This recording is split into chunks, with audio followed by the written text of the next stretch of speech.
week we've had some family staying, and we took my mum and Jake up to the land to see our new garden beds that we've planted up there.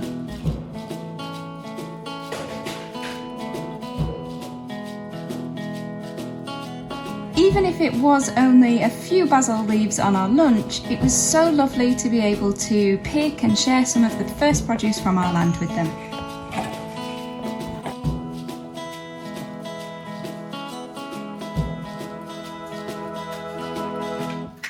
After a few very dry months, but with some rain forecast, we decided to try and empty the water catchment a bit more, to try and make some space in case we have a big downpour. Sometimes around this time of year we get a lot of torrential rain, and a lot comes all at once in a short burst. So we wanted to be able to try and fill the cisterna if that rain comes.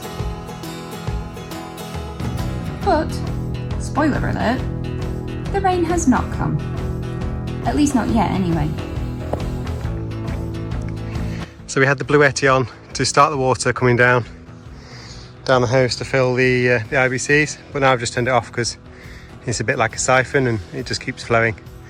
I might need to turn it back on when I change from one tank to the other, because of the height change, it's hard to know the level of the water inside there because it goes down underneath that rock wall to that, but I think it should be fine, but just in case. So we've come up today to do some watering because we're going to be away for a few days. A bit of extra water won't hurt around here. And we'll come back in a few days and see how everything's going. But generally, we're quite impressed. And give you a view of the mountains behind us. Misty day today. Lovely kind of day for me. I love a cloudy day. So we've just come up to give everything a water. And these have been in 2 days now.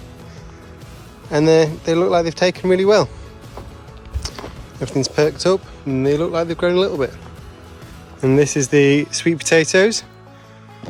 Again, I mean, one or two are looking better than the others, but they're all looking like they've kind of taken, which is good.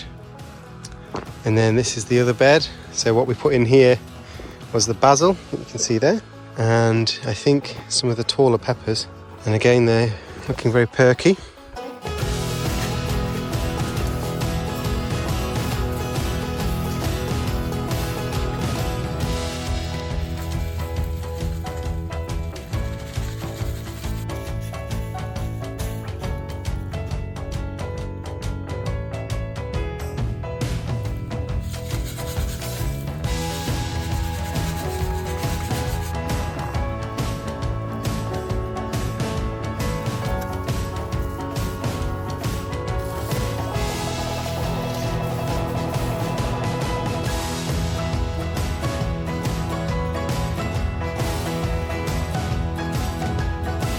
So I was just checking the irrigation lines up on the grapes here that we've done with the strawberries, and it's not working. We've got a T-junction just here, and basically all the water's running down over the edge of the bancal into the beds, and none of the water's running up this end of the hose. If I block the other end of the T-junction so it doesn't go down the hill, it does come up this pipe, but other than that it's not going to work. So I think we'll have to run a second line from the IBC to come down this way.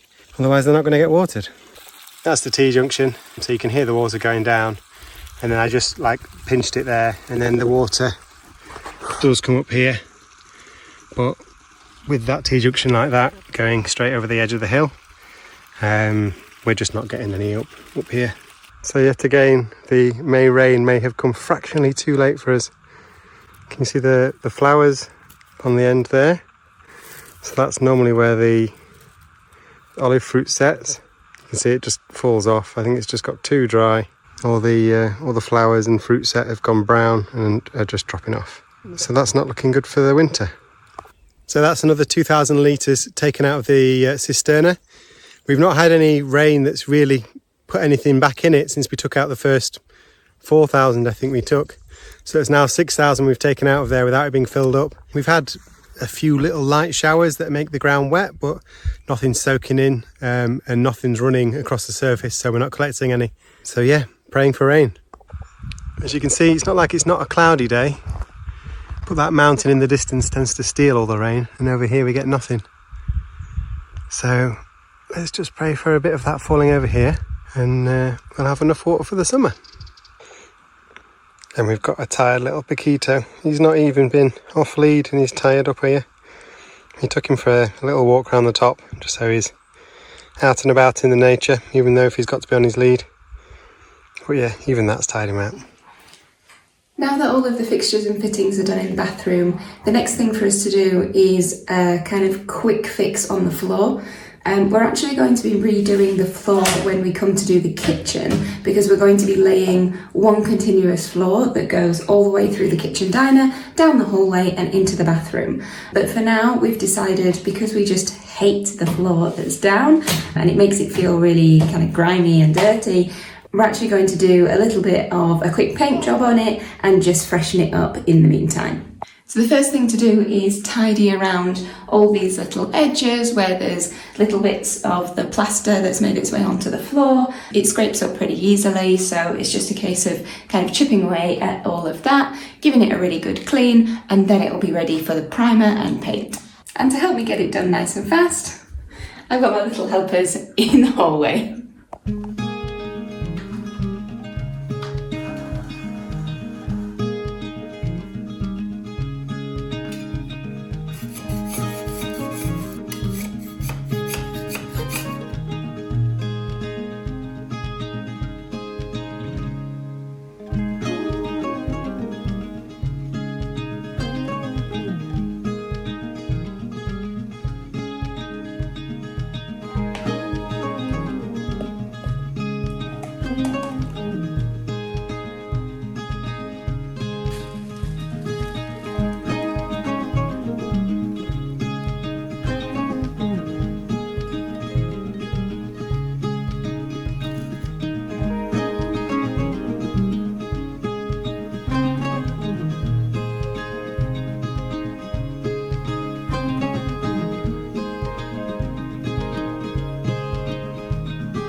Since our last video, we've been really busy finishing off some extra bits in the bathroom. Just those little finishing touches that needed to be done, just to really finish it off nicely. While my mum was here, she's done a really good job with this door. It was that horrible brown laminate plastic kind of thing, and now it just looks fresh and clean and lovely. She took the time and effort, much more so than I would have done, to go into all of the little edges here, tidy everything up and make it really crisp and clean. So thank you, Mum, for doing that. It looks so nice, and I think it makes a massive difference to this space. It just looks so much lighter and brighter, and well worth the pot of paint to do it. So thank you, Mum.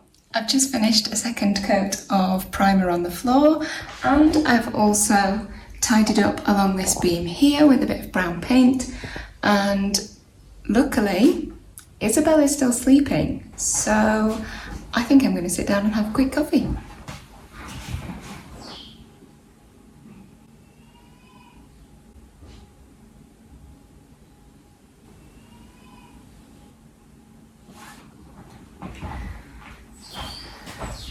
Sod's law, just as I sat down, she woke up.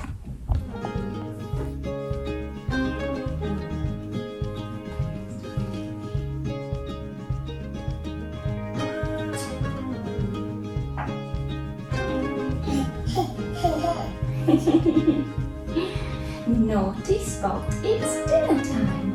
Where can he be? Where do you think he is? We've lost him. Is he behind the door? No, that's a bear eating honey. Is he under the stairs? Is he under the stairs? No, that's a lion.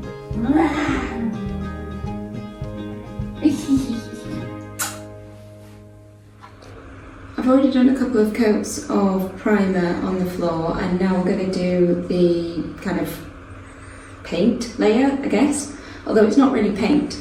It's this, which is like a natural sand product. So it's a weird kind of paste kind of thing. It's supposed to be for kitchen and bathrooms. It's supposed to be like wipeable, washable.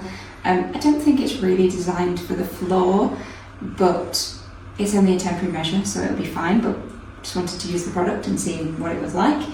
It's really light, which is a bit disconcerting. But then it comes with these little like paint pots. So you buy it natural, white, and then you add in the different colourings depending on what colour you want to do.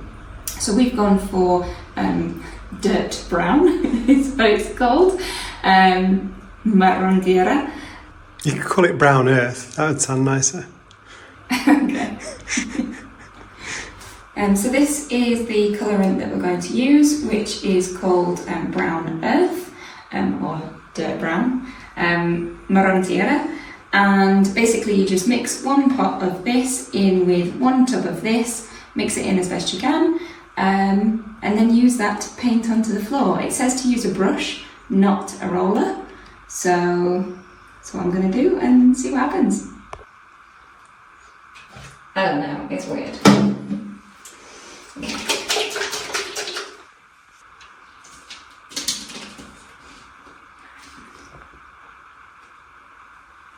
Oh, see, dirt brown. That doesn't look bad.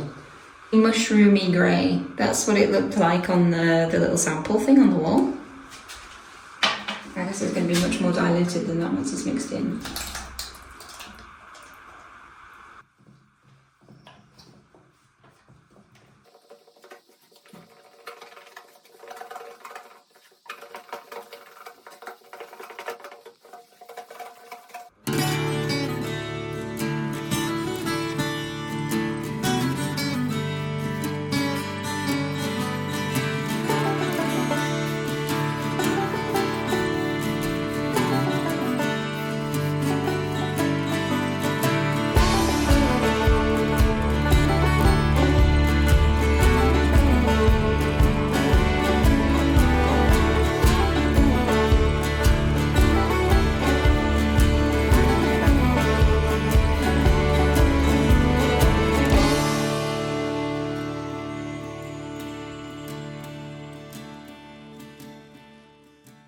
That's the first coat done, and as it stands, I think it looks pretty awful, but we'll see how it looks in the morning. It's the next morning, I've let the floor dry. It's safe to say I am not a fan. I don't like the way that it looks, I don't like the way that it's dried, I don't like the texture of it, don't even really like the colour of it either, but it's time to try coat number 2 and see what that looks like. This is only a temporary floor, so it's not the end of the world. It's not going to be the final finished floor. Even if it just does us for a couple of months, it will be better than that horrible speckly black thing that was down before. But probably not going to use this product again. Let's see, on to coat number 2. So it's supposed to be this kind of like stone wash effect.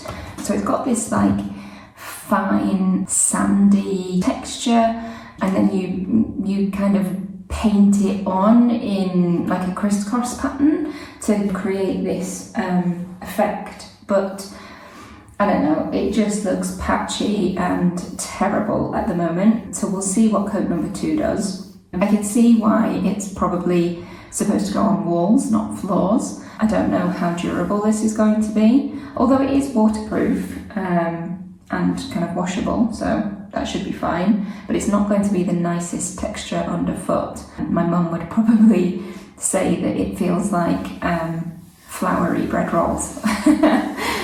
So yeah, let's just try doing another coat. I've got the product anyway, so we may as well. I don't want to waste it, and we'll just see how it comes out.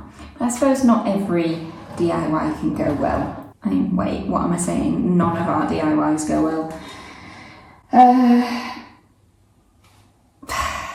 Let's try. Also, I don't think the camera's picking it up particularly well, but it's got this really weird kind of purpley hue. I think it just looks a bit grey on camera, but imagine like gypsum plaster has that kind of pinky tone to it. It's a bit like that, but a bit mauve. It's odd, it's weird. It doesn't look particularly good against the cream. Also, by the way, this is not flooring that's gone up onto the wall. I don't know how we've made it so dirty, but I think that's from washing the dog. But I just need to wipe it clean. It will come off. Yeah, weird, patchy, doesn't cover particularly well, creates an odd pattern, bizarre product. So we've come up after 3 days since we last watered. And to be honest with you, things aren't looking too bad. Things aren't drooping, which to me would mean they needed water. But they're looking alright. The leaves are looking pretty good. And plants are standing pretty nice and tall. So I think we can get away with 3 days. Oh, it's really wet. Yeah? Yeah. Oh, perfect. It's holding a lot of the moisture. Yeah, that's really good. And then for anyone that knows about these things, the beans are looking a little yellow compared to other things. Maybe that's because we're lacking something. Does anybody know why we might be seeing the beans a little bit more yellow than everything else? And the squash. Yeah, we have the squash as well. The new leaves are quite green, but the old leaves are a bit yellow. And that's the other squash there. Also not looking the best, but not looking dead. And then this is the sweet potatoes. 3 days after watering, all looking very nice. Look like they've taken well, and 3 days between waters seems to be working all right as well. The cucumbers seem to be really happy here with the strawberries and the grapes. Got some nice flowers, and we've got 6 baby cucumbers. As you might be able to tell, I wasn't very enthusiastic about that first coat, and honestly, after the second coat it is looking a lot better, but I still don't really like it. Don't get me wrong, it's a big improvement on what was here before. That horrible black terrazzo tiling was awful, but yeah, I just don't really like this product, and I think it's safe to say that if we do use it again, we might use it on the walls, but we probably will just steer clear and use something else instead, like lime wash. I'm glad that we're going to be covering it up in a couple of months' time. It'll do a decent job until then, just to make this space feel finished, but yeah, I'm glad it's not the permanent floor, let's say that. And with that, I think that's where I'm going to leave this video. Keep subscribed to the channel for lots and lots of exciting things coming up. We've got the permissions for the kitchen, so we're very excited to start on that soon. It's going to be a big demo job. We're taking down a wall, we're building new stuff, we're building the whole kitchen, we're changing windows. Absolutely everything is going to happen in that kitchen, so keep watching Smithsdale Farm for that. We're also going to be sharing some intermittent videos along the way on our Patreon as well. Little updates to let you know how that renovation is going. So if you're interested in that, then I'll put a link to our Patreon. And I just wanted to say a big thank you to Andy, who is our first patron. So thank you so much for joining the Smithsdale Farm family. Our next few videos are going to be chock full of renovation, land projects, loads of stuff going on, big major work, and we're also going to be sharing some information about permissions. We've had tons of questions over the years about how to get permission, what kind of permissions can you get for different types of buildings, how can you build in Spain or how can you renovate in Spain. So we're going to be making some videos all about that topic coming up on our channel, so don't forget to look out for those too if you're interested in that. And again, if you've made it this far, thank you so much for watching, and we'll see you on the next one.